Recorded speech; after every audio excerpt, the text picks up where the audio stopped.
Son las tres grandes tareas de la educación. Lo que no se nos explicita, pero se pone en juego, es que si usted quiere pensar bien, actuar correctamente y ser un buen ciudadano, deje de estar. O sea, olvídese de la cultura. ¿Por qué? Porque se supone que eso previo, donde el sujeto todavía está deconstituido, esta es la idea principal que les quería transmitir, o sea, por ahí empecé, o sea, el pensamiento como una cultura que busca a su sujeto, no que viene alguien y le dice, quiere pensar bien, acá tiene el modelo de sujeto, quiere actuar bien, acá tiene el modelo de sujeto moral, quiere ser un buen ciudadano, acá tiene el modelo. Pero olvídese de que está, o sea, sáquese encima su cultura. Si se los digo de otra forma me lo van a entender muy rápido. No sean salvajes,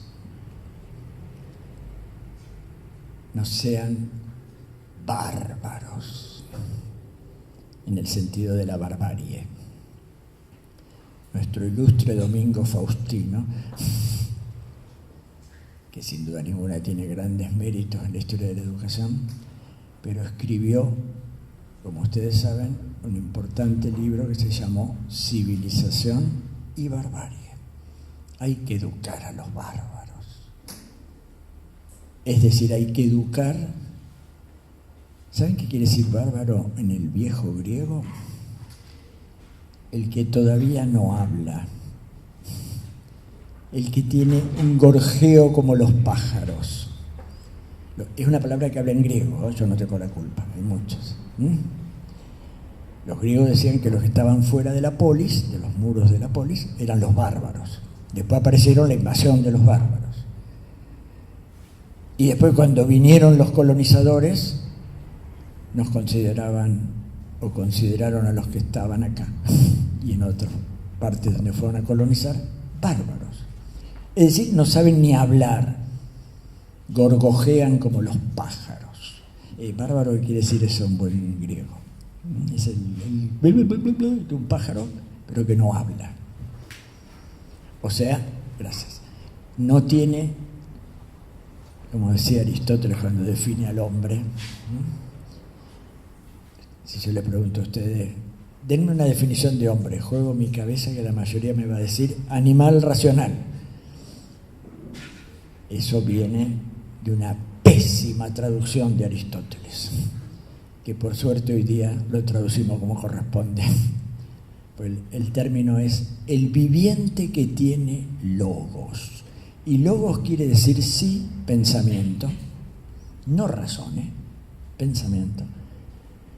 Pero además quiere decir palabra. El hombre es el único viviente que tiene pensamiento y palabra. Y por eso puede entrar en lo público precisamente. Las plantas no tienen pensamiento ni palabra, los animales tampoco lo tienen. Es decir, este viviente, y por eso cuando a un otro se le dice bárbaro, se le dice, bueno, también lo usamos en el lenguaje cotidiano, no sean animales. A veces se nos escapa esto.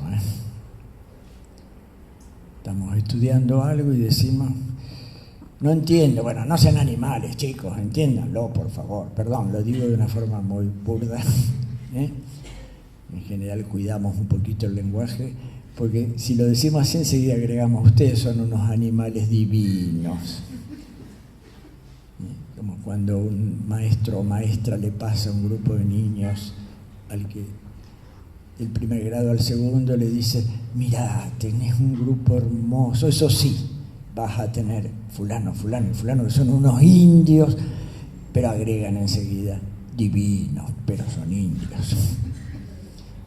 Divino para calmar un poquito la culpa, nada más.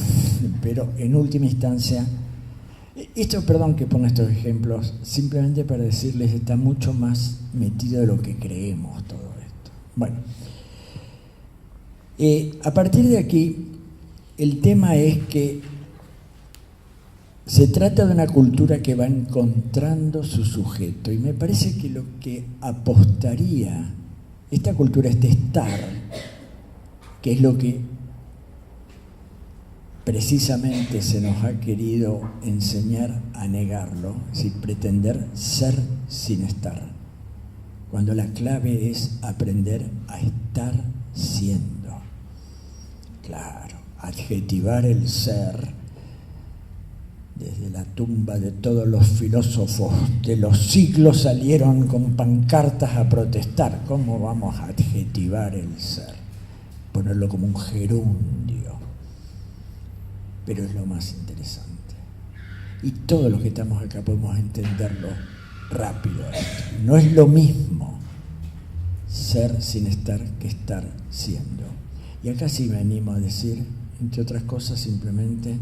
No es mi campo, pero tengo una hija que es trabajadora social y desde ahí me animo a decirlo. Para el trabajo social es particularmente importante, me parece, para todo, ¿eh? Estoy hablando de la universidad en su conjunto, pero digo, en el caso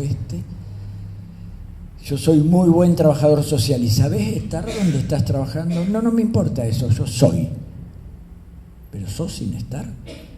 Y es lo mismo estar acá que estar allá, que estar acá. Esto se nos metió como si fuera lo mismo enseñar en cualquier parte, trabajar en cualquier parte. Pero más profundamente, el estar apela a este fondo primero de indigencia originaria. ¿Saben cómo lo menciona Kusch? Es el hambre que va desde el pan hasta la divinidad. Esto es lo que nos hace a los humanos. El punto de partida es un hambre originario que va desde el pan hasta la divinidad, que es una hermosísima manera de definir lo que es la cultura, ¿entienden? Es el arco que va desde lo más inmediato que necesitamos para vivir, simbólicamente lo del pan, hasta lo más alto que podemos llegar a pensar. La divinidad puede ser en el sentido religioso, puede ser en el sentido estético, puede ser en montones de sentidos. O sea, desde lo más inmediato a lo más sublime. ¿Para qué hacemos cultura?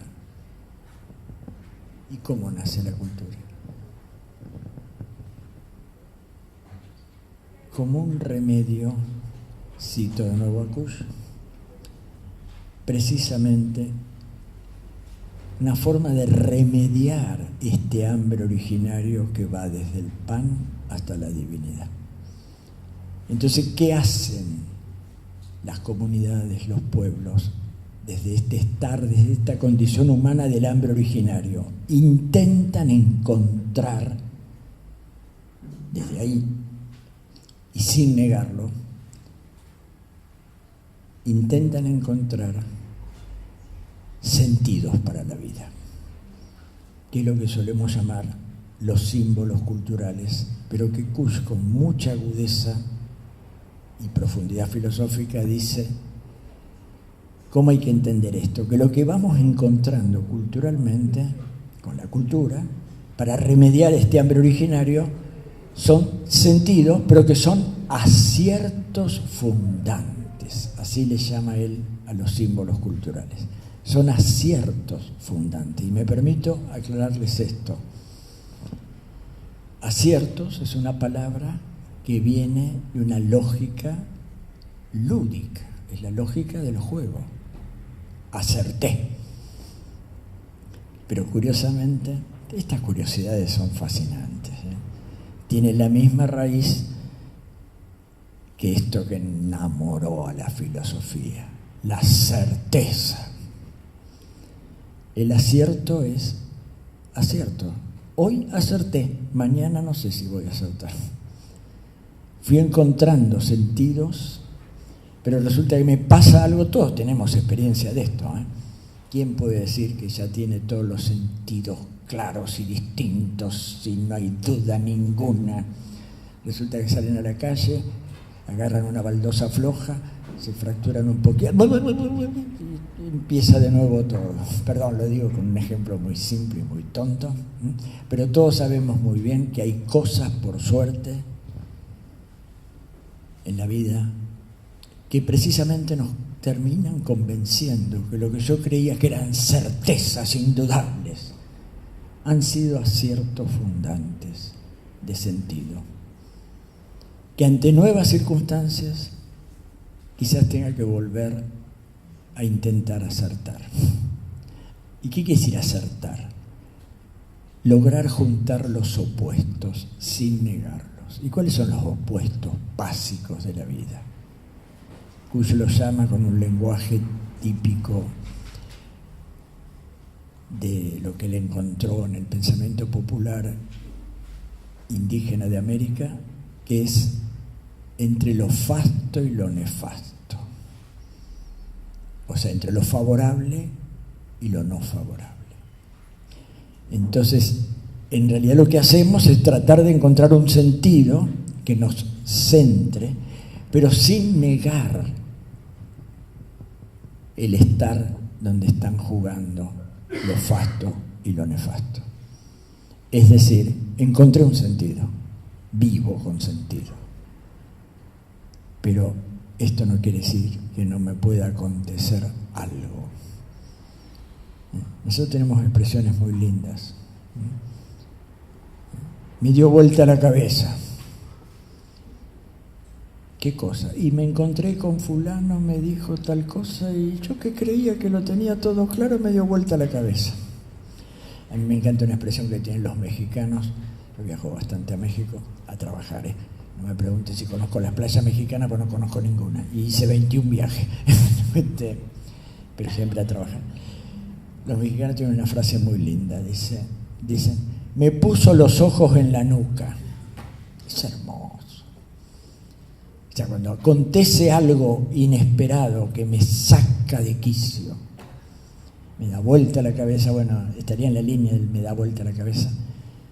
O sea que lo que estoy viendo, en realidad, no lo veo, porque tengo los ojos en la nuca. Bueno, esto me parece interesante tenerlo presente porque este es un desafío para el trabajo universitario en cualquier profesión, que es aprender a estar siendo buenos profesionales, pero no pretender buenos profesionales o investigadores, pero no pretender serlo sin estar, dándole la espalda a la cultura. Y la cultura, y este es el problema de América, que por la colonización justamente, nos han insistido en que seamos sin estar. Esta idea es clave, me parece, para entender por qué Kusch en la universidad pues nos puede ayudar a este tema. Pues nos puede ayudar a entender que tenemos que ser estando y no pretender ser sin estar. Es fácil decir todo esto, ¿eh? Pero justamente no pretender de alguna manera ser sin estar quiere decir ser sacándonos de encima la indigencia originaria. Ya la resolvimos, ya está. Bueno, insisto en esto porque me parece un tema clave. Es decir, no creer que el problema ya está resuelto. Y generalmente cuando creemos que el problema ya está resuelto, en realidad estamos pensando desde otra cultura que nos quiere convencer que es la única posible. Esto es lo que hoy día también llamamos en las discusiones críticas la ideología del pensamiento único. Noam Chomsky, un gran lingüista norteamericano que se la vio mal con el poder político y demás, pero que era un gran pensador porque además tenía un compromiso ideológico muy fuerte, por lo que sería en el norte más la izquierda que la derecha. Noam Chomsky decía, ¿qué es lo que hace todo poder dictatorial? Entonces ponía 3 cosas: las armas, la segunda cosa, la economía, hegemonía económica, pero la más importante de todas, el pensamiento único, que legitima el uso de las armas y legitima la manera de organizar el orden económico. Es interesante esto. Bueno, yo creo que lo de Kusch coincide en esto con esto que estoy diciendo, porque de alguna manera lo que está planteando, estas serían, en el lenguaje de él, precisamente sacarnos de encima el estar e imitar este pensamiento único, que es lo peor que nos puede pasar. ¿Por qué? Porque ahí le estamos dando la espalda a lo profundo de nosotros y de la cultura. Por eso Kusch insiste en esta idea de la América profunda. La América profunda, él toma la palabra profunda, tenía un diálogo personal muy fuerte con un gran psicoanalista, no es raro, de Buenos Aires, pero que era junguiano, o sea, no venía del psicoanálisis ortodoxo freudiano, ni tampoco, bueno, todavía no estaba Lacan en juego tan fuerte, pero tampoco de otros, Melanie Klein, etcétera, sino Jung, que tuvo sus problemitas con Freud, bueno, no importa, esto es historia de la psicología, pero toma lo profundo en este sentido heredado del psicoanálisis. Ustedes saben que Freud fue el que insistió en una psicología profunda. ¿Y qué es lo profundo? Lo que no queremos reconocer pero está operando en nosotros. O sea, el inconsciente, que se llama psicoanalíticamente el inconsciente, que fue el primer esfuerzo de Freud de tratar de ver cómo se forma el inconsciente. Es decir, de ahí viene la teoría de la represión, etcétera, etcétera. Dejando el psicoanálisis, es muy interesante la idea, porque América profunda es la América negada, pero que opera. Esto es interesante, porque lo profundo nosotros lo podemos negar, pero opera. Ay, no sé cómo hice esto, ¿por qué habré hecho esto? No me reconozco en lo que hice. Y bueno, si de golpe voy a una sesión de psicoanálisis y le cuento esto, sí, ¿por qué no me cuenta un sueño, su síntoma, hasta un chiste, cuénteme? Y va a ver que hay una relación con su inconsciente. Le salió, nosotros tenemos esa expresión que también tiene que ver con el colonialismo, pero es gráfica, Cuando uno dice, me salió el indio. Ojalá no saliera más el indio, perdón. Lo digo en este sentido, la expresión está dicha muchas veces en términos muy negativos y peyorativos. Pero fíjense en la forma en que lo decimos. O sea, me salió el bárbaro. Curiosamente la palabra bárbaro en español también la usamos para decir qué bárbaro lo que hiciste, qué grande. Pero no dejamos de usarlo en el otro sentido. No sean bárbaros. Civilícense. Edúquense, estudien.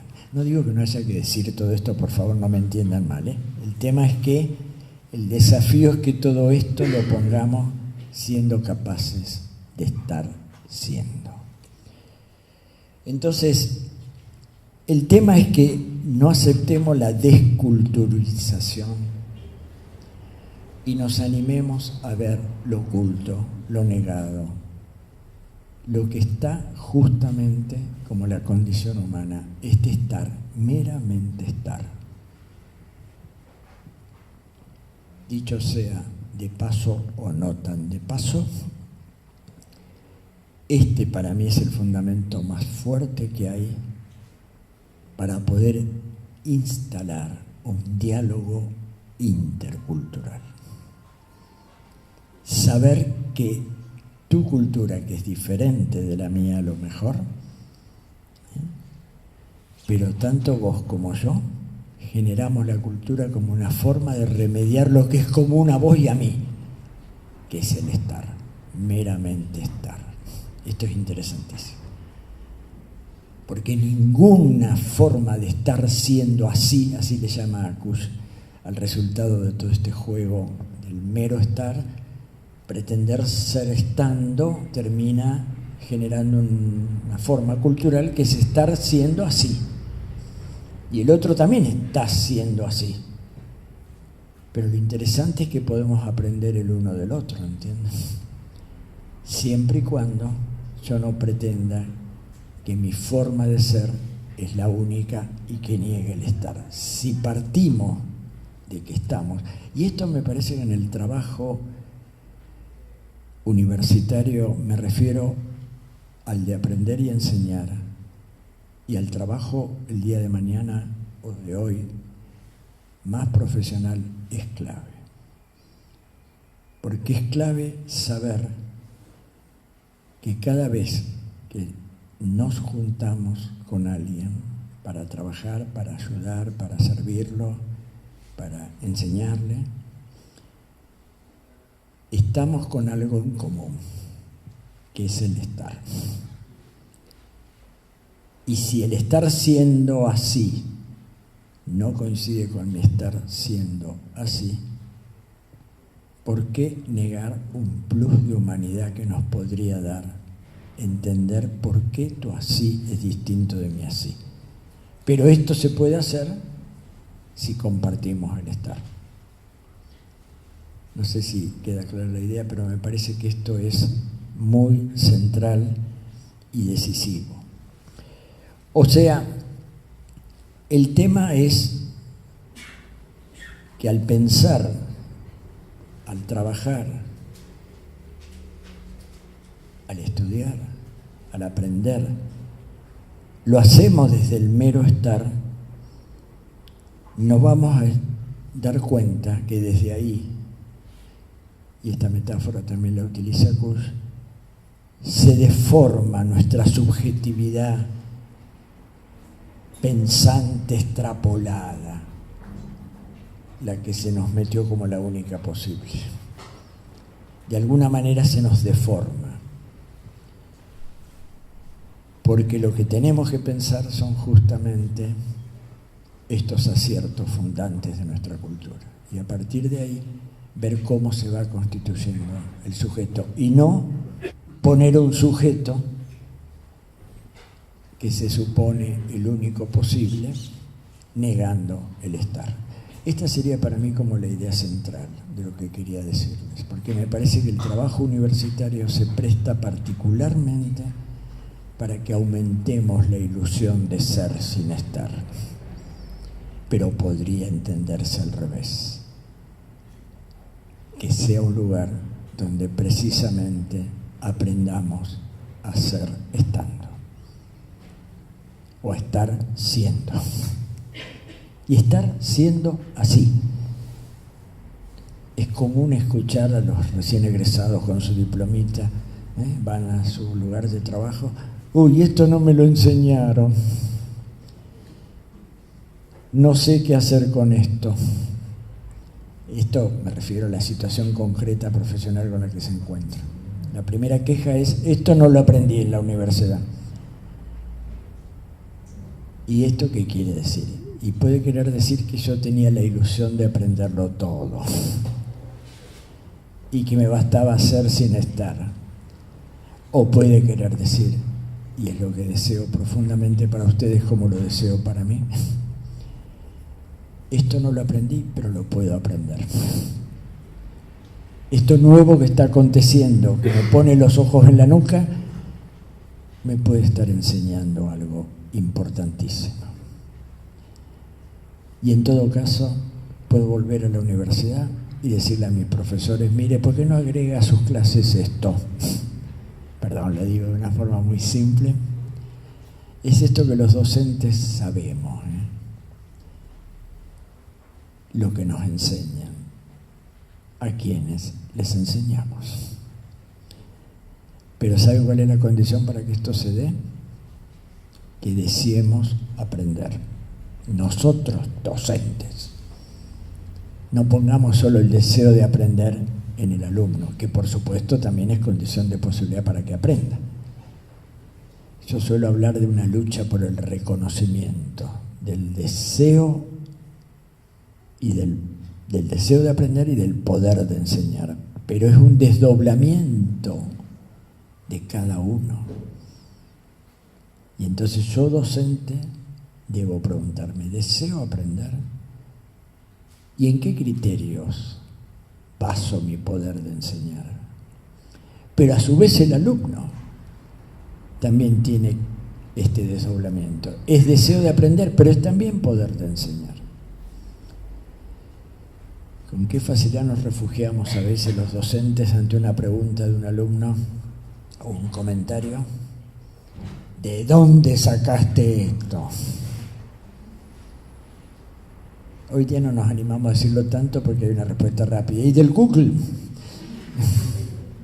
O de algún otro buscador. Lo cual nos trae una serie de problemas que no me voy a meter ahora a discutirlo. Pero quiero decir, en realidad, en vez de estar atentos a qué está aconteciendo en eso que se me está preguntando o diciendo, que a lo mejor me obliga, si deseo aprender, a aprender. No sé si está claro esto, pero me parece que es muy interesante. Yo tengo cosas escritas sobre esto porque me fascina. Yo no se los conté porque los va a asustar. Mi especialidad académica, es Hegel, que es una especie de monstruo sagrado. Pero lo critico de arriba abajo, pero hace 50 años que lo vengo, diría Kusch, fagocitando, que es otra metáfora que utiliza Kusch, la de la fagocitación. Cuando discute justamente estas formas de entender el mestizaje cultural, de entender la hibridez cultural, que son todas expresiones que han salido a luz y hay trabajo sobre esto, etcétera, sobre todo en términos culturales, digamos, el encuentro de culturas. Entonces, por ejemplo, acá en América se dio una hibridez cultural, o se dio un mestizaje cultural, son palabras que ustedes habrán escuchado muchas veces. El riesgo de estas palabras es ver si resistimos a que el mestizaje no es, porque se nos impuso el ser sin estar. Entonces Kusch habla, no, lo que podemos encontrar en América es un proceso de fagocitación. A esta hora de la noche no hay que usar esta palabra, pero la uso igual. Fagocitación, es decir, usted quiere que yo me convierta, usted quiere que yo sea bueno y que yo piense bien, le hago el caso, pero no voy a abandonar mi estar, lo metabolizo como puedo. Sin embargo, el riesgo que corremos con esto, Kusch trabajó muy bien a esto. La primera vez que lo dijo fue en una mesa que compartimos, no me olvidaré nunca, en el Centro Cultural San Martín. Que era sobre el pensamiento nacional, se llamaba típico, en la década del 70 hablábamos mucho de pensamiento nacional, pero en realidad estábamos hablando de nuestra América, como decía José Martí. Yo cada vez me gusta más hablar de nuestra América que de América Latina, porque cuando decimos América Latina estamos dejando afuera todos los afrodescendientes, y no son pocos en este continente de nuestra América, Martí, siglo XIX, se animó a decir nuestra América. Es una expresión hermosa. Bueno, pero volviendo, el tema es que me parece importantísimo, entonces, en este esfuerzo de no ilusionarnos con ser sin estar, atender al estar siendo así, en nuestra cultura, la América profunda que opera en nosotros. Ahí está lo de indios, porteños y dioses. ¿Yo qué tengo que ver con la Pachamama? Ah, ¿sí? Resulta que ahora estamos sumamente preocupados porque no sabemos si los hijos de nuestros hijos van a poder respirar. Porque algo estamos haciendo con esta tierra. No sé si han escuchado la Constitución, la reforma de la Constitución de la República del Ecuador, que se hizo hace poco, se animó a decir los derechos humanos de la Pachamama. ¡Oh! Acá en nuestro país, un gran penalista, reconocido internacionalmente, más allá de que además fue juez de la Suprema Corte de Justicia, el doctor Eugenio Zaffaroni, escribió un libro cuyo título, le puso adrede el título, El derecho humano de la Pachamama. Derecho humano de la Madre Tierra, ¿entienden? Es un especialista en derechos humanos. Dicho sea de paso, les recomiendo ese libro, porque nos mueve mucho la cabeza. Hablar de derecho humano, y sí, esto para nosotros es rarísimo. No es raro para quienes justamente, si quieren, le hacen todos los ritos que quieran, pero la Pachamama que no esté lejos. Y hablar con ella y respetarla. Bueno, no me voy a meter en estas cosas, pero que son las cosas que Kush fue encontrando con profundidad. Bueno, yo supongo que estoy ya medio pasado, no son 8:30, sí. Pero bueno, mis alumnos dicen que yo termino la tercera vez que digo termino. Como todavía no dije ninguna, termino, y ahora voy a decir la tercera para terminar. Me hace reír porque me lo dicen siempre. Profesor, usted es la tercera vez que dice termino, recién termina. No, en última instancia,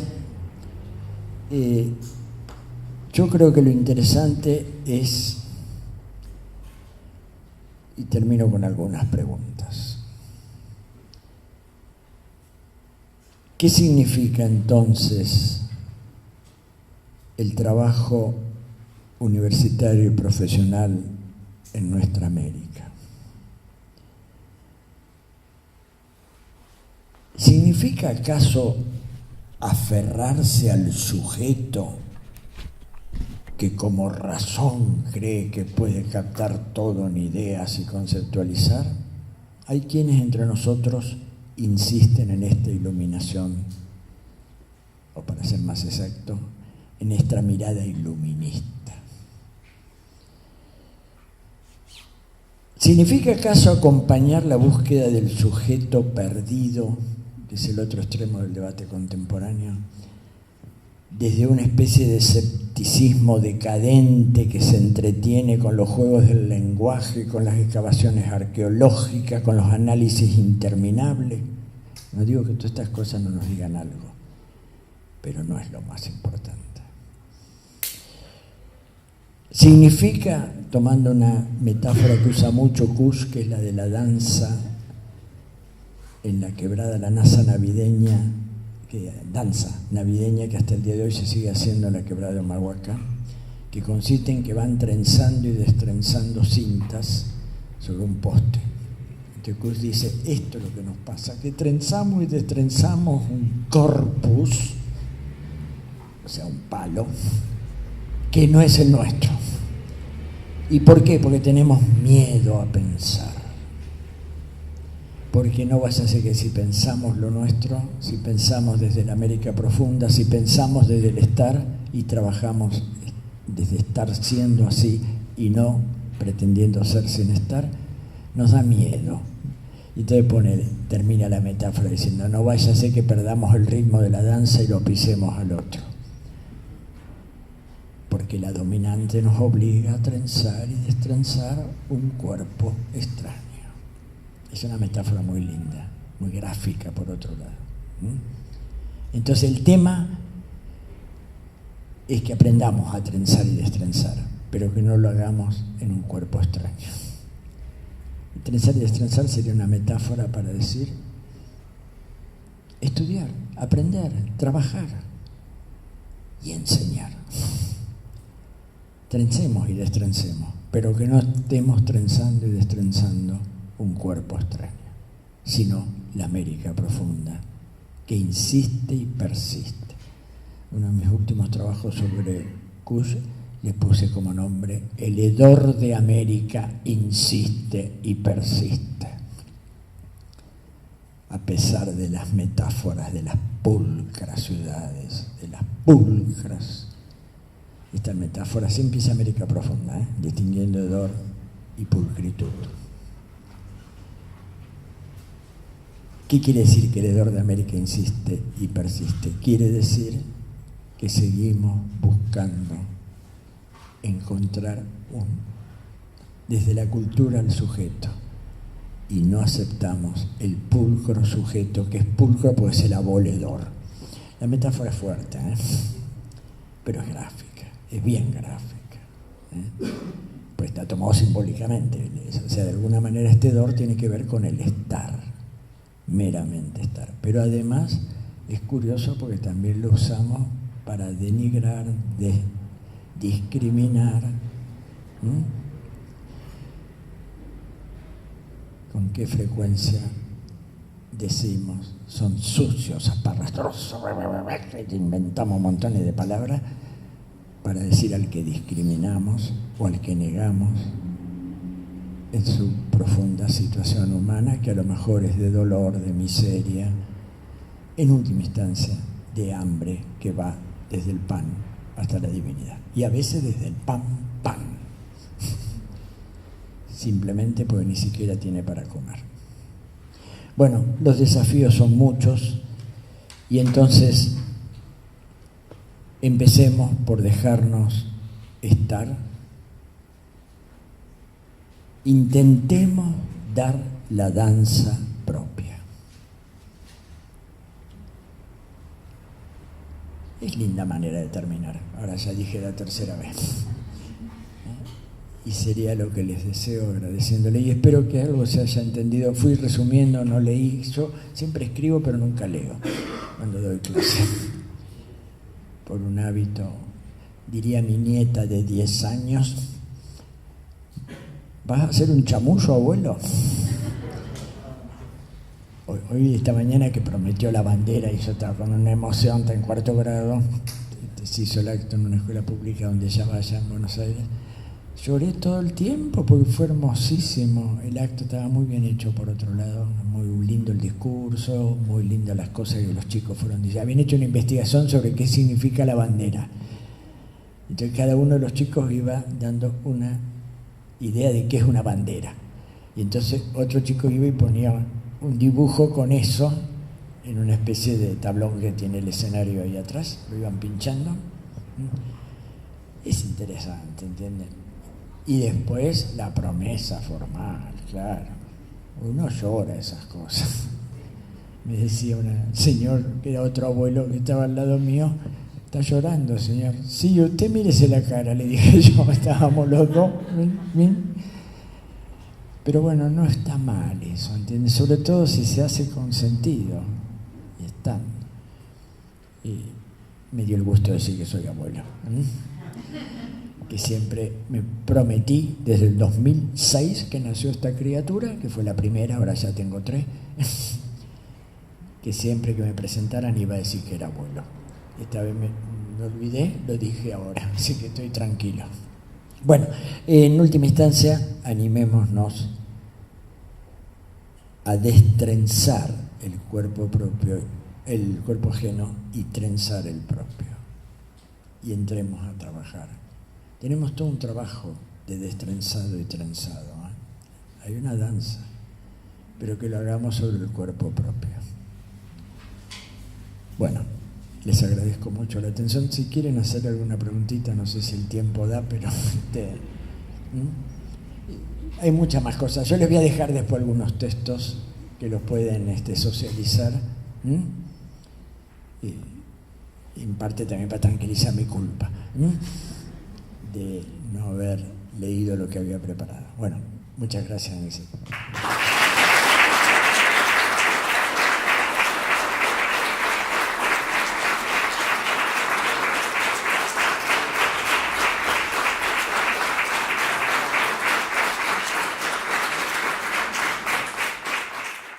Traducción de Aristóteles, que por suerte hoy día lo traducimos como corresponde.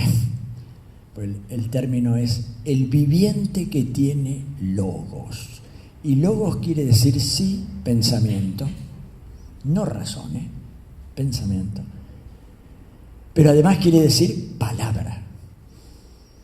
El hombre es el único viviente que tiene pensamiento y palabra. Y por eso puede entrar en lo público precisamente. Las plantas no tienen pensamiento ni palabra, los animales tampoco lo tienen. Es decir, este viviente, y por eso cuando a un otro se le dice bárbaro, se le dice, bueno, también lo usamos en el lenguaje cotidiano, no sean animales. A veces se nos escapa, son las 3 grandes tareas de la educación. Lo que no se nos explicita, pero se pone en juego, es que si usted quiere pensar bien, actuar correctamente y ser un buen ciudadano, deje de estar. O sea, olvídese de la cultura.